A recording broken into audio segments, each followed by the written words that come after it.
Hi, everyone. Good morning. My name is Nanxi Liu. I am the CEO and co-founder at Implug.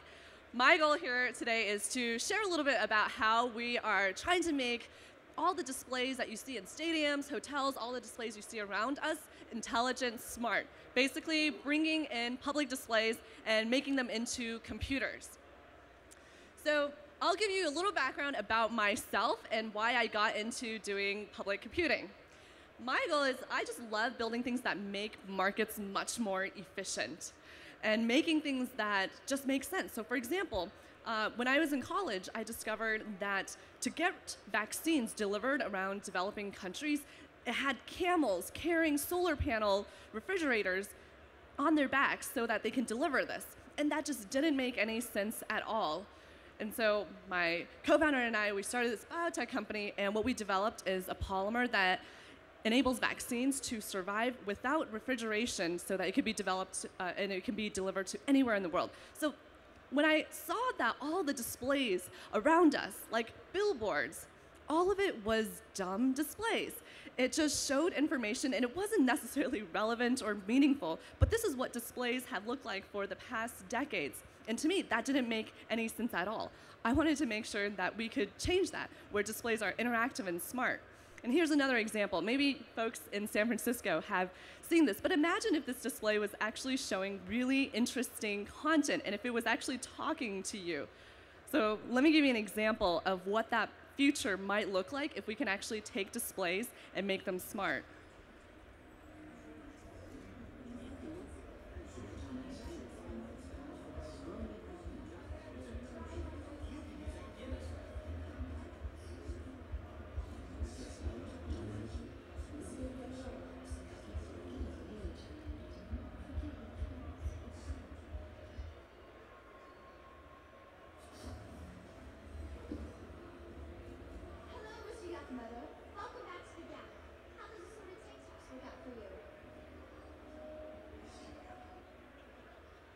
So that was the Tom Cruise movie Minority Report. When I saw that movie, that made complete sense to me.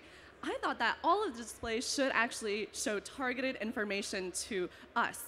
But now it was, how do we make that happen? Well, I couldn't convince companies to say you have to buy these extraordinarily expensive displays that can show custom information. How do we take the existing displays and make them smart? So what we did is we created a computer chip, we put our software on it, and we let any of the companies that already had regular old school displays connect it so that it can show interesting things. So we made an app market where you can actually develop apps for displays. And then what's really important for you and I is that then we can interact with any of the displays running on the software. The goal is to change all of the displays from this one-way, boring communication channel for something to be interactive, something that we can actually share content back into. And so what we needed to make sure that we could do is let businesses control all the thousands and hundreds of thousands of displays that they have around the world easily to show what kind of content. And to show any kind of content, not just ads, but to show engaging, interactive content. And then finally, we want to be able to track that information so in the future, the next display shows relevant content. So here are some of the companies that have adopted this. So when you walk into a Marriott hotel, you'll actually be able to tweet at the displays. When you go into a Madame Tussauds wax museum, you can take photos of yourself and share onto the display. So it's all trying to create this new way of interacting with displays in physical and public places. So here is an example. There's hotels, bars, even colleges. You can show all sorts of content from news content, and people can control. You as the user, you're standing in front of the display, and you can actually say, you know what, I want to see what news is relevant, and I want to see what traffic, and it recognizes that maybe you want to see the traffic right now and automatically shows you that. So it's taking these cluttered displays that are showing this tiny, the ones you see in elevators, and it's not really, it's just showing this mass amount of information that isn't that interesting to you, simplifying it, letting you control it, and recognizing the things that you're interested in. So why does all of this matter? Why do we care about public computing? Just 10 years ago, a 42-inch LCD screen cost $3,500 on average, and only 14 million of them were sold. Fast forward to 10 years, now you can get a 42-inch LCD screen for $250. And now, in a single year, it's anticipated that 223 million of these displays are going to be sold. All of these businesses now around us are adopting displays. But again, the content and what's shown on the display hasn't changed. So it's about how do we actually change that? And this matters because everything is becoming digital. All the posters that we see and all the old school billboards, they're going to be digitized. Everything's becoming real time. It's not about showing content that is going to be on that display for a week or even one day. It's actually showing information that at that moment is extremely relevant to you. And finally, all of our personal devices are connected to one another, so why not add in the displays around us to also be connected? Now this comes down to what is public computing? We boiled it down to 5 different things. One is that we want to enable all the displays to be this open platform that lets you build apps on top of the displays. Next is it's a two-way communication channel, meaning that not only does it show you content, but you can also show content instantly onto the displays. We let you collect data.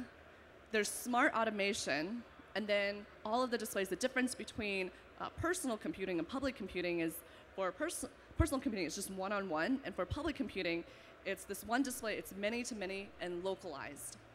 So let's first talk about build, letting people develop apps on top of displays. So we have a bunch of different apps that show Twitter, Instagram, Foursquare, any kind of app that you want to show on displays, we want to enable people to do that. And so we have developers that go and use our SDK to build for public computing. But let's see some of the use cases of what people have done. And we had really no idea what kind of apps people would develop for public computing. And one of the first use cases was not something that we actually expected. It was by a company up in the Bay Area called FireSpotter Labs. They're the ones that created Uber Conference, the Google Hangout conferencing app. And the other app they built is called Waitlist Me. It was a restaurant waitlist app.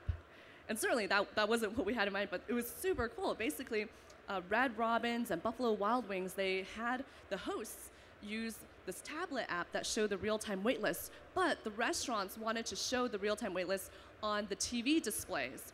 And so they built an app on our platform, and you can actually see where you are in real time on the waitlist. Another example, this is one that our team built. So it's Beer Cannon. We wanted to be able to play really cool games on displays. And so for the mobile app, you can, when you open this, it automatically recognizes which display is closest to you, and you can shoot beers from the top of the mountain. This is a really interesting example by Neiman Marcus. They created this display where it recognizes the person, and it can change the color of clothing that you have. I wish I had this in my closet. I would have gotten ready a lot faster this morning. Here's another example where you can go up to a display and it recognizes that you're back. So you have an H&M app on your phone. You go up, and how creepy but awesome would it be if it actually talked to you? So the second piece, in addition to being able to build, we said that it's really important that public computing is a two-way communication channel, that you can receive information, but you can also push information back to the displays. In the Staples Center, an example is all of the different people around the stadium can interact and tweet. They can talk about their favorite players. Here is one inside of a commercial real estate company. So this is Pac Mutual Building in Los Angeles. And what they've done, I thought was really interesting. So they have a digital directory app running on 2 of the displays. And the center display is actually showing all the social media activity about the tenants in the building. So you can actually go up to this digital directory and not only see the tenants, but you can see all the things that are talked about the tenants on social media. Here is a restaurant. It's doing the same thing. So all of it, our software using on not just the menu board, but also there's an entertainment display. And people love to take photos of their food. And so the Instagram app is running on the display, and people can just instantly post their Instagram photos by hashtagging the restaurant's name. And of course, then the restaurant captures all of that data. One of the case studies we did is this compelling? Do people actually care to share information on public displays? So we did it with Equinox. Equinox had a total of 73 locations, and we took 4 of them. And there was public computing displays at the 4 Equinox gyms. What we recognized is that the 4 displays that were using public computing software, it generated 65% of all of the social media activity. So immediately we recognized people really want their 15 seconds of fame on the display, and they do care about sharing information back. The next piece that we thought was really important for public computing for businesses to make it compelling and lasting is you have all of these displays that are two-way communication channel, but it's not that useful unless you can collect that data and be able to use that data for all the content you show in the future. So for example, we wanted to be able to tell businesses when they go from one display to another, the patterns of people. Where are they going from one location to the next, and what displays are the most relevant? What are the ones that are getting people to interact? So for all the displays using public computing in our software, it's collecting 100 metrics per second per display. And you can start to learn some really interesting information. So for example, we were able to tell when there was an internet outage in a certain area that was using public computing. We could also start to see the movement of people, where they went from looking at one display to another, and the content on the display changes based on what the other content they saw on displays in previous venues that they were in.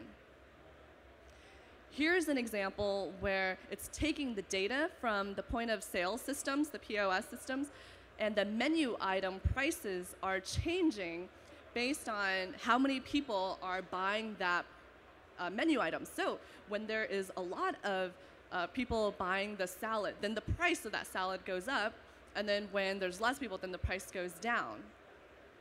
Here's another one that we thought was really interesting, a use case, where a company took the Center of Disease Control data to take that data and see where the flu was going to hit, which city was going to get the flu.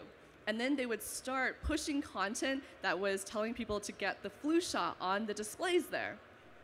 We thought that was a really interesting data, predicting when you are going to get sick and showing you relevant content. The next piece we said is if we're collecting all of this data, then it's really important for all the displays to actually show automatic data and show automatic content. Instead of having people control and schedule specific content shown on each of the displays, all the displays should actually just recognize what content is most relevant. So for example, here's the display. This is an example one where it's not used yet, but it would be super cool if it was, where it recognizes and automatically can tell if somebody is littering. Hey, you in the blue shirt, pick up your trash. So public shaming could be used. Here's one where the example is all of the displays can already know the temperature that all of the people are in. So if it is really cold outside, the display at a Starbucks could say, "Brr, it's cold outside, stay warm with our hot chocolate." And it doesn't require the marketing manager to participate and to schedule that content in. It automatically recognizes that. Another one is at a concert, where the concert can show automatic content, and it recognizes the demographics of the people there. It takes all of the information collected from Ticketmaster or Eventbrite, then pushes that information through public computing so that what's shown on the displays at a concert is completely relevant to that audience automatically without the need of a human intervention. Here's an example where we're developing an app that lets the displays show all of the closest Uber drivers within that location. So this is really interesting because then this app will only show up at restaurants where it's happy hour and people need a ride home. This automatically shows up. Here's another example where the displays can actually recognize if there is somebody that's wanted nearby and alert all the people there. All right, so finally, one of the important things is that differentiates personal computing and public computing is for public computing, it's many people interacting at the same time, getting involved with the display, and it's localized. So instead of a display that's only showing you content, it's actually showing many people content, and many people can show information back. Here is an example where people can actually review information at a location and immediately share on the display. And whenever somebody wants to get that information, they can pull up the app and see that information. For us, we didn't want to make anything that was just one-on-one or touch screen because that was too limiting. What we thought is everyone is carrying a mobile device with them. Why not leverage the mobile device to allow you to then connect with any of the displays around you? Here are some of the ways that public computing can also be internal inside of companies. So it's not just about the displays that you see when you're driving down the highway, but it's about the displays that you see in your office. So we have a lot of companies that will use public computing software to connect their Salesforce metrics and dashboard and show it on the displays around them. And they can control all of the different content shown in different offices. They can also get employees to be engaged. Instead of just having a display that's wishing somebody happy birthday, people can actually tweet happy birthday onto the display and show it to the rest of their colleagues. Here is one where it's a huge electronic billboard that's interactive. And this is right outside of a shopping center, and people are tweeting photos and sharing Instagram photos of the things that they're purchasing. And this is great because it then gets other people to be interested about, to go to the location. And for us, it's about how do we get the crowd to catalyze action and to encourage certain types of action. And we can do that with public computing because we think people care a lot more about what others are saying about the location, what others are saying around them, versus somebody who is a marketing manager hundreds of miles away putting some content onto the display. So one that we did was La Taqueria, to also see what can happen if a restaurant is using public computing. Does it actually impact how many people go back into the restaurant? And so La Taqueria is in the Mission District of San Francisco. They had been around for 30 years, and about a year ago, they integrated public computing for their menu board and for one of the displays. And suddenly what they saw is all these people interacting with the display, and they actually saw a ton of new customers that had never gone to La Taqueria before because the power was social. It was people sharing, and they wanted their 15 seconds of fame on the display. They shared it online, and all the other folks that were in their social network saw it and then would learn about La Taqueria. So we thought, okay, this is very compelling. It works. If you get people to share, people will hear, and we can actually impact the number of people that go into that restaurant. Here's something that I learned recently. There's a company called, there's a country, Slovakia. I had never really known where Slovakia was, and I Googled Slovakia, and I found where the country was. And there was a gentleman in Slovakia that reached out and was like, oh, you need to come to Slovakia. There's so many locations in Slovakia using public computing and using your software. And I didn't really believe it. I was like, okay, this is interesting. So last week, I went to Bratislava, Slovakia. I made sure to tell my friends, don't worry, I will come back with all my kidneys in place.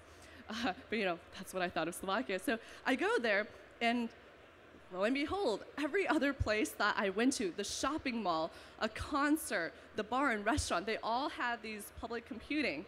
And that was really exciting for me because that meant that public computing can easily be grown all around the world, not just in the US, but you can just download the software and use it for any display, and that display can become really, really smart.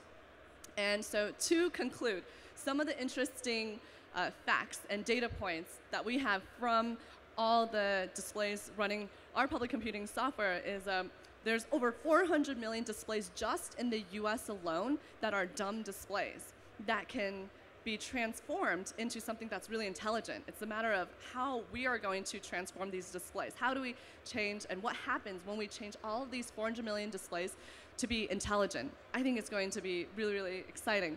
And there have already been 3.1 million people that have interacted with public computing, have done and posted information or content onto the displays.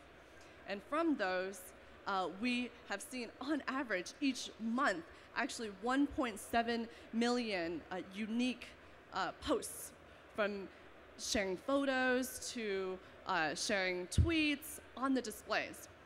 We've also counted, in the last month, there were 9 marriage proposals that used public computing, and unfortunately, 37 breakups, but that's okay.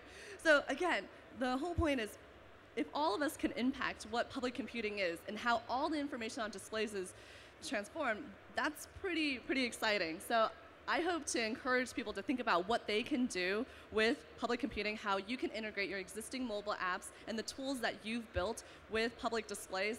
And if you want to do that, developers.implug.com easily lets you build on top of it, and that's it.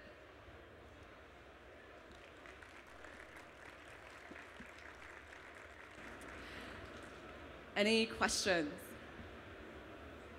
Oh, I'm going to hit this guy right here because he's closer. Sorry. Yeah, you were showing the case with the lady in the mirror. Yeah. Can you do that with other stuff as well, like cars? Yes.